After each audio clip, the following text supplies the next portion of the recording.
आज का वीडियो उनके लिए है जिन्होंने disc bulge correction surgery undergo कर लिया है और या जल्द ही करवाने के लिए डिसीजन लेने वाले हैं। चलिए आपको मैं डिस्क बल्ज की हिस्ट्री सुनाती हूँ। अरे इसकी कहानी है, believe me. So like all other stories, once upon a time disc bulge एक ट्रॉमा बेस्ड कंडीशन हुआ करती थी। जब किसी का एक्सीडेंट या मेजर इंजरी की वजह से स्पाइन पर इम्पैक्ट पड़ता था तो वर्टिब्रा के बीच में जो जेल जैसा सब्सटेंस है, दैट इज योर डिस्क, वो पॉप आउट हो जाया करती थी और फिर सर्जिकल करेक्शंस के थ्रू उस डिस्क को काट दिया जाता था। This was happening once upon a time. लेकिन जैसे जैसे लोगों की लाइफस्टाइल पर सेडेंटरी लाइफ ने कब्जा कर लिया, डिस्क बल्ज एक लाइफस्टाइल डिजीज में बदल गई। Muscles around your spine started weakening due to poor posture और ऐसा प्रोलॉन्ग समय तक होते रहने की वजह से मसल की पकड़ स्पाइन पर वीक होती चली गई और डिस्क पॉप आउट होने लगी। लेकिन हम तो सर्जरी ही करवा रहे हैं ना, भले ही ट्रॉमा बेस्ड डिस्क बल्ज हो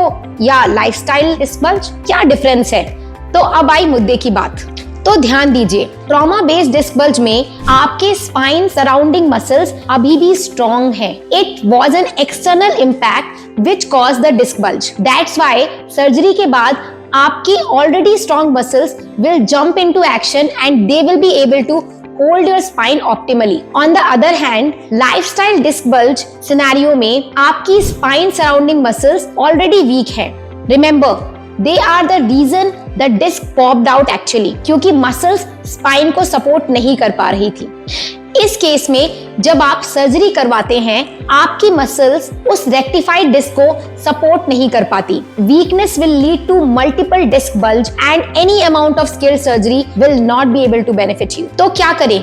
करना ये है कि हमें अपने स्पाइन के आसपास की मसल्स को स्ट्रेंथन करना है। नर्व्स अगर इम्पैक्ट हैं तो उनको रिट्रेन करना है। इन शॉर्ट, हमें अपने मसल्स एंड नर्व्स को एम्पावर करना है ताकि सर्जरी का कंप्लीट बेनिफिट आपको मिल सके और यही नहीं, फर्दर डिस्क बल्ज को भी रोक सके। Now 3 takeaways from this discussion we had just now. Number 1, root cause detection and analysis is extremely important. Disc bulge क्यों हुआ है, इसका आंसर ही आपके रिकवरी जर्नी को डिटरमाइन कर सकता है। Root cause is the most key piece of this puzzle. Number 2, strengthening of muscles is the key to stop progression and further clinical issues. आप जितना अपने मसल्स को करेक्ट तरीके से फोकस्ड वे में स्ट्रेंथन करेंगे, आप अपनी बॉडी को एम्पावर कर रहे हैं आगे आने वाले इश्यूज को स्टॉप करने के लिए।